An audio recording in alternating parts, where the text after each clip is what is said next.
संपर्क जदि विश्वास थाए नीरवता भी मनर भावना को बुझे दे थाए हेले संपर्क जब सन्देह थाए उचित कथा भी अनुचित लगी थाए। शांत रहुवा मनीष को केवे दुर्बल भाविबार भूल करंतुनी कारण तोफान आसवा पूर्व प्रकृति भी शांत रही थाए। जीवन में प्रकृत खुशी सेतेबेले मिलता है जेतेबेले आमे अन्य पाई साहाज्यर हाथ बढ़ाई थाउ। एतिकी मन रखिबे काहाकू साहाज्य करिबा पाई गोटिए हाथ बढ़ाइबाटा भगवान आगे दुई हाथ जोड़ाठू अधिक मूल्यवान होता है। जीवन को निज हिसाब से बंचिबा शिखंतु। लोकंक कथार मूल्य कौन? लोक तो निजर स्वार्थ पाई विचारठू व्यवहार पर्यंत सबकिछि बदलाई दियंती। सेइथिपाई तो चाहारे माछी पड़गले चाह को फिंगी दौला बेले घीओरे माछी पड़गले घीओ को नुह माछी को फिंगी दे थांती। शब्दर शक्ति को केबे भी कम भाविबार भूल करंतुनी कारण गोटे छोट हाँ आ गोटे छोट ना बेले बेले जीवन को संपूर्ण बदलाई दे थाए। कहीं जदि आपण भल काम को संदेह करुच्ची ताहले बुझी जातु जे आपण सफल हो जाइछंती कारण संदेह सब बेले सुनार शुद्धता उपरे होता है कोइलार कला रंग उपरे नुह। जीवन में सब बेले भल काम कर चलतु से आपण को किए प्रशंसा करू कि न करू कारण सूर्य उदय होगापाई समस्त को निदर उठा अपेक्षा कर न थाए। गछर डाल रे बसी चढ़ई डाल हलुथिले भी डरी न थाए कारण से डालर भरोसा नुह निज डेणार भरोसा बसी थाए। एइटा गोटे जीवन शिक्षा जे जहाँ भी करंतु भरोसा निज उपरे रखंतु। जदि केही आपण को अणदेखा करुच्ची मन दुख करंतुनी बरं खुशी हुअन्तु आपण मूल्यवान अटंती कारण मनीष से सबु जिनिस को अणदेखा करिथाए जहाकू किणिबार क्षमता ता पाखरे न थाए। प्रशंसार लोभ केवल अयोग्य लोकमानकर परिचय होता है कारण योग्यतार प्रशंसा तो लोके निज शत्रुर भी करिथांती।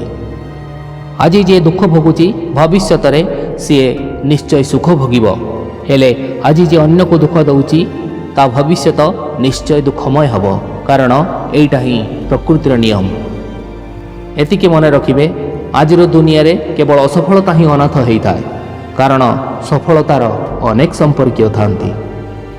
जो घरर मुख्य परिवार रे होउथबा अन्याय को देखिकी भी पितामह भीष्म साजी थाए से घरे महाभारत हबाटा सुनिश्चित हो जाए।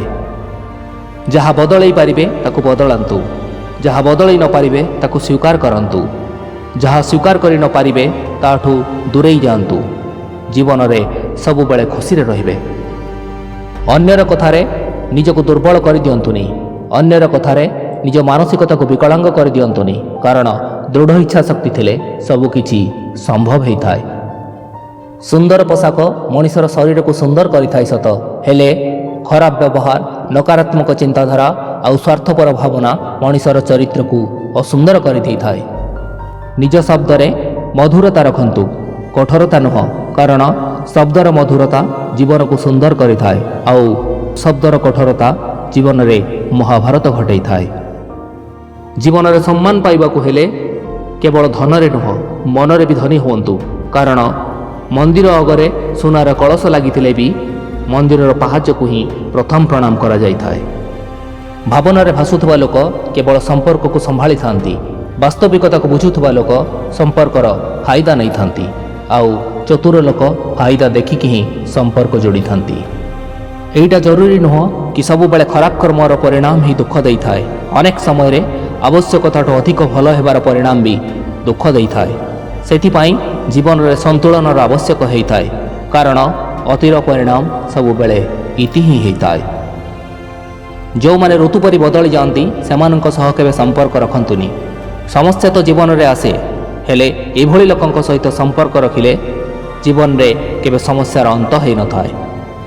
जीवन रे अन्य मानंक कथारे निज लक्ष्य को केबे छाड़ंतुनी कारण आपणक सफलता परे सेमानंकर राय भी बदली जाई थाए।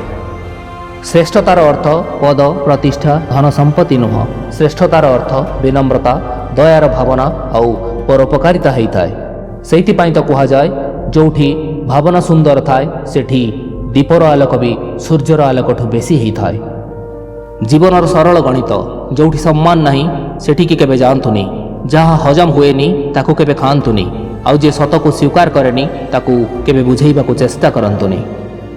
जीवन में एका चलवा एका लड़वा आउ एका बढ़िबार साहस रखंतु कारण आजिर दुनिया रे ଜ୍ଞାନ ତ ସମସ୍ତେ ଦିଅନ୍ତି, ହେଲେ ସାଥ ଦେଲା ବେଳକୁ କେହି ବି ନଥାନ୍ତି। ଜୀବନରେ ଅସଫଳତାର ଦୋଷ କେବେ ସମୟକୁ ଦିଅନ୍ତୁନି, କାରଣ ଏଇଟା ଭୁଲିବା ଉଚିତ ନୁହଁ ଯେ ସଫଳ ହୋଇଥିବା ଲୋକମାନଙ୍କ ପାଖରେ ସେଇ 24 ଘଣ୍ଟା ଥାଏ ଯେଉଁ 24 ଘଣ୍ଟା ଆପଣଙ୍କ ପାଖରେ ବି ଥାଏ। ଜ୍ଞାନ ଯଦି ମନରେ ଅହଙ୍କାରକୁ ଜନ୍ମ ଦିଏ ତାହେଲେ ସେଇଟା ଜ୍ଞାନ ନୁହଁ, ବିଷ ହୋଇଯାଇଥାଏ। ଆଉ ଜ୍ଞାନ ଯଦି ମନରେ ବିନମ୍ରତାକୁ ଜନ୍ମ ଦିଏ ତାହେଲେ ସେଇଟା ଜ୍ଞାନ ନୁହଁ, ଅମୃତ ହୋଇଯାଇଥାଏ। ଏତିକି ମନେ ରଖିବେ, ସନ୍ଦେହର କୌଣସି ଉପଚାର ନାହିଁ, ଚରିତ୍ରର କୌଣସି ପ୍ରମାଣ ନାହିଁ, ନୀରବତାଠୁ ଭଲ କୌଣସି ଉପାୟ ନାହିଁ, ଆଉ ଶବ୍ଦଠୁ ଧାରୁଆ କୌଣସି ଅସ୍ତ୍ର ନାହିଁ। ବାସନ ସଫା କରିବାକୁ ବାସନର ଭିତରକୁ ବେଶୀ ଆଉ ବାହାରକୁ ଯେମିତି କମ୍ ଧୁଆ ହୋଇଥାଏ, ଠିକ୍ ସେମିତି ନିଜକୁ ସୁନ୍ଦର କରିବାକୁ ହେଲେ ନିଜ ଚେହେରା ଅପେକ୍ଷା ମନକୁ ପରିଷ୍କାର କରନ୍ତୁ, କାରଣ ପ୍ରକୃତ ସୁନ୍ଦରତା ମନରେ ଥାଏ, ଚେହେରାରେ ନୁହଁ। ଅହଙ୍କାର ମନର ଗୋଟେ ଏମିତି ଖରାପ ଗୁଣ ଯାହା କେବେ ଏକଥା ଅନୁଭବ ହେବାକୁ ଦିଏନି କି ଆପଣ ଭୁଲ କରୁଛନ୍ତି। ସେଥିପାଇଁ ଜୀବନରେ ଅହଙ୍କାରକୁ ଗ୍ରହଣ କରିବା ନୁହଁ, ତିରସ୍କାର କରିବା ଶିଖନ୍ତୁ। ସବୁଠି ସମ୍ମାନର ଅଧିକାରୀ ହୋଇପାରିବେ। ଭାଗ୍ୟର ଭରସାରେ ରହିବାର ଅର୍ଥ ଆପଣ ନିଜ ଉପରେ ଭରସା ହରାଇ ଦେଇଛନ୍ତି। ହେଲେ ଆପଣ ଯଦି ସଂଘର୍ଷ କରିବାକୁ ପଛଉନାହାନ୍ତି ତାହେଲେ ସେସବୁ ପାଇବାର କ୍ଷମତା ରଖିଛନ୍ତି ଯାହା ଆପଣ ପାଇବାକୁ ଚାହୁଁଛନ୍ତି। ଦୁଇଟି ପରିସ୍ଥିତିରେ ମଣିଷ ତାର ମହାନତାର ପରିଚୟ ଦେଇଥାଏ। ଧୈର୍ଯ୍ୟ ହରାଇ ନଥାଏ ଯେତେବେଳେ ତା ପାଖରେ କିଛି ନଥାଏ, ଆଉ ବ୍ୟବହାର ଠିକ୍ ରଖିଥାଏ ଯେତେବେଳେ ତା ପାଖରେ ସବୁ କିଛି ଥାଏ। ସମୟ ତ କେବଳ ପରୀକ୍ଷା ନେଇଥାଏ, କେବେ ପରିସ୍ଥିତି ରୂପରେ, କେବେ ସମସ୍ୟା ରୂପରେ। ହେଲେ ଭାଗ୍ୟ ପରୀକ୍ଷା ନେଇନଥାଏ, ଯୋଗ୍ୟତା ଦେଖିଥାଏ। ସେଥିପାଇଁ ଅନ୍ୟ ସହିତ ନିଜକୁ କେବେ ତୁଳନା କରନ୍ତୁନି, ବରଂ ନିଜକୁ ଯୋଗ୍ୟ କରନ୍ତୁ। ଭାଗ୍ୟ ଆପଣଙ୍କୁ ବି ଭାଗ୍ୟବାନ କରିଦେବ। ଆପଣ ଆଜି ଯାହା ବି ଅଛନ୍ତି, ଯେଉଁ ଅବସ୍ଥାରେ ଅଛନ୍ତି, ସେସବୁ ଆପଣଙ୍କ ଅତୀତ କର୍ମର ହିଁ ପରିଣାମ। ଆଉ ଭବିଷ୍ୟତରେ କେମିତି ରହିବେ ସେଇଟା ଆପଣଙ୍କ ଆଜିର କର୍ମ ଉପରେ ହିଁ ନିର୍ଭର କରେ। ଖୁସିରେ ରହିବାକୁ ହେଲେ ଜୀବନରେ ଯାହା ବି ନିଷ୍ପତ୍ତି ନେଉଛନ୍ତି ନିଜ ଜ୍ଞାନ, ବୁଦ୍ଧି, ବିବେକ, ବିଚାର ଆଉ ପରିସ୍ଥିତିକୁ ଦେଖି ନିଅନ୍ତୁ, କାରଣ ଅନ୍ୟକୁ ଦେଖି ଯେଉଁମାନେ ନିଷ୍ପତ୍ତି ନେଇଥାନ୍ତି ସେମାନେ କେବଳ ଦୁଃଖ ହିଁ ପାଇଥାନ୍ତି। ପାଦରେ ଲାଗିଥିବା ଆଘାତ ଯେମିତି ସତର୍କତାର ସହ ଚାଲିବା ଶିଖାଇ ଦେଇଥାଏ, ଠିକ୍ ସେମିତି ମନରେ ଲାଗିଥିବା ଆଘାତ ବୁଦ୍ଧିମାନିର ସହ ବଞ୍ଚିବା ଶିଖାଇ ଦେଇଥାଏ। କାହା ନିନ୍ଦାରେ ଆଉ ସମାଲୋଚନାରେ କେବେ ନିଜକୁ ଦୁଃଖୀ କରନ୍ତୁନି, କାରଣ କିଛି ଲୋକ ଅଯଥା କଥାବାର୍ତ୍ତା କରିବା ପାଇଁ ହିଁ ଜନ୍ମ ହୋଇଥାନ୍ତି।